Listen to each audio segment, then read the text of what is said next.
When you can't afford the basics, it's not always about working harder. It's about investing smarter. Some savings shrink your future, others expand it. If you can't afford groceries, I think it's time you start investing the right way.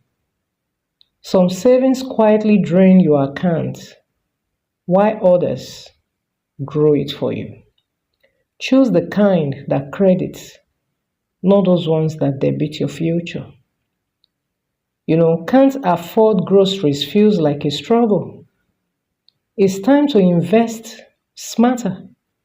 Some savings quietly take from you while others build you up. And choose what credits your future, not the one that drain it. You can't afford groceries, then you are saving the wrong way. Some